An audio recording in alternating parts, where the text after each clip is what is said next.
सुहागरात की पहली रात एक पत्नी अपने पति से कहती है कि मैं तुम्हारे साथ सुहागरात तब मनाऊंगी जब तुम मेरे साथ पहले हनीमून पर चलोगे, उसके बाद ही मैं तुम्हारे साथ संबंध बनाऊंगी, सुहागरात मनाऊंगी। दोस्तों 13 दिन के बाद यहाँ पर पति की हो जाती है हत्या।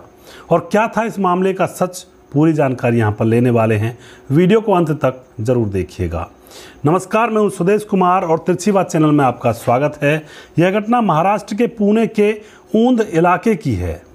दोस्तों, आनंद कांबले नाम का एक लड़का रहता है जिसकी 2018 में शादी है दीक्षा नाम की लड़की से। शादी बड़े धूमधाम से होती है और जैसे ही शादी होने के बाद जो आनंद कांबले होता है अपनी पत्नी दीक्षा को अपने घर पर लेकर आता है।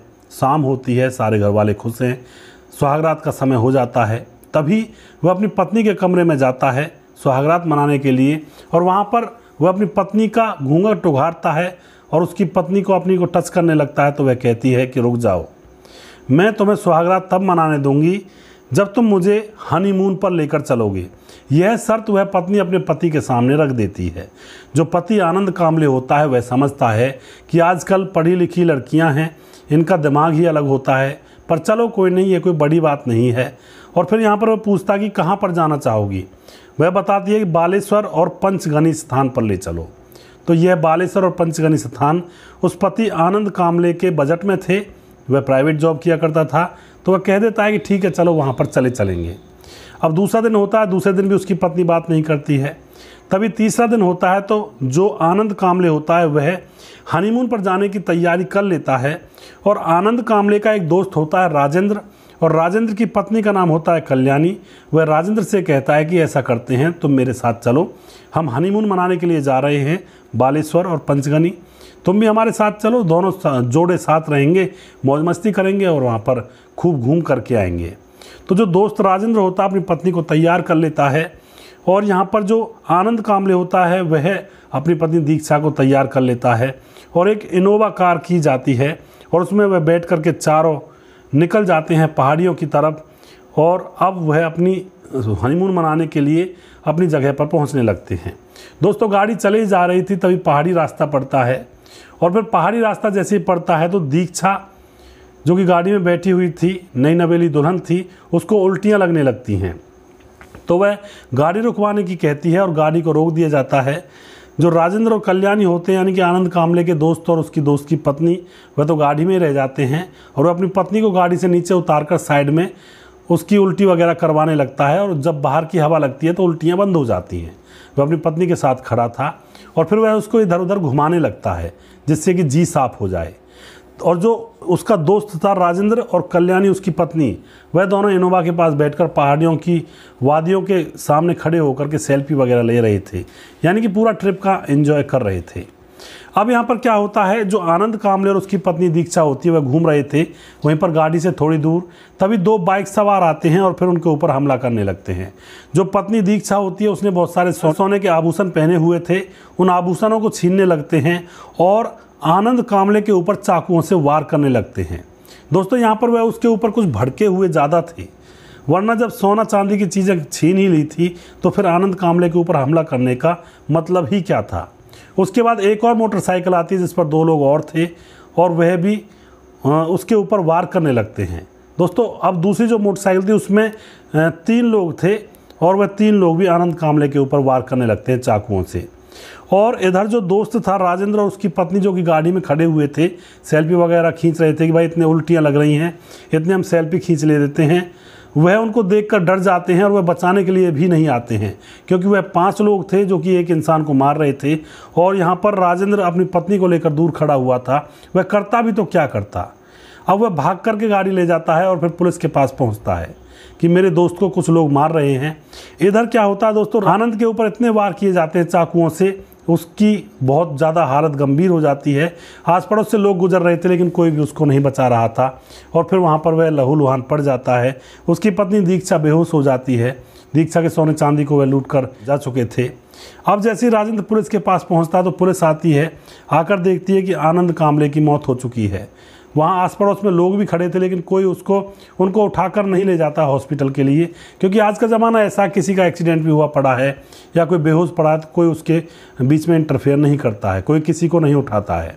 जबकि यह बहुत गलत है, क्योंकि किसी के साथ भी यह घटना हो सकती है, कल को हमारे और किसी और के साथ भी हो सकती है। उठाना चाहिए, किसी की मदद करनी चाहिए।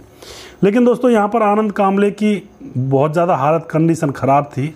पुलिस उसको उठाकर हॉस्पिटल ले जाती है, लेकिन वहाँ पर उसको मृत घोषित कर दिया जाता है। उसकी जो पत्नी थी दीक्षा, वह बेहोश थी। उसकी जब बेहोशी टूटती है तो पुलिस उसको भी संभालती है, पानी वानी पिलाती है। और पुलिस राजेंद्र के ऊपर, यानी कि आनंद कांबले के दोस्त के ऊपर भड़क रही थी कि तुम अपने दोस्त को बचाते, पुलिस को बुलाने की बजाय, तो बच जाता। लेकिन पुलिस भी समझ रही थी कि वह लोग 5 थे और राजेंद्र और उसकी पत्नी अकेले थे, बचाते भी तो कैसे बचाते। अब यहाँ पर क्या होता है, जो आनंद कांबले की पत्नी दीक्षा होती है, पुलिस उसको उठाती है और उसका फ़ोन गिर जाता है और उस फ़ोन को पुलिस उठा लेती है। फ़ोन को देखने ही लगती है पुलिस, और फिर फ़ोन में क्या होता है, एक व्हाट्सअप मिलता है दोस्तों। बड़ा ही एक अजीबोगरीब व्हाट्सअप मिलता है। उस व्हाट्सअप में किसी के नंबर पर लोकेशन भेजी गई थी। जो नई नवेली दुल्हन थी, उसने किसी के नंबर पर व्हाट्सअप पर लोकेशन भेजी हुई थी जब अपने पति के साथ घूमने जा रही थी। तो दोस्तों यहाँ पर अब पुलिस को उस पत्नी के ऊपर ही शक हो जाता है और पुलिस उस पत्नी को हिरासत में ले लेती है और सख्ती से पूछताछ करती है। दूसरा क्लू यह मिलता है पुलिस को कि अगर लूटपाट का मामला होता तो पत्नी के गहनों को लूटकर लोग फरार हो जाते, लेकिन यहाँ पर पति के ऊपर गहरे घाव किए गए थे। इस मकसद से कि इसकी जान ही निकल जाए, इसलिए गहरे घाव किए गए थे।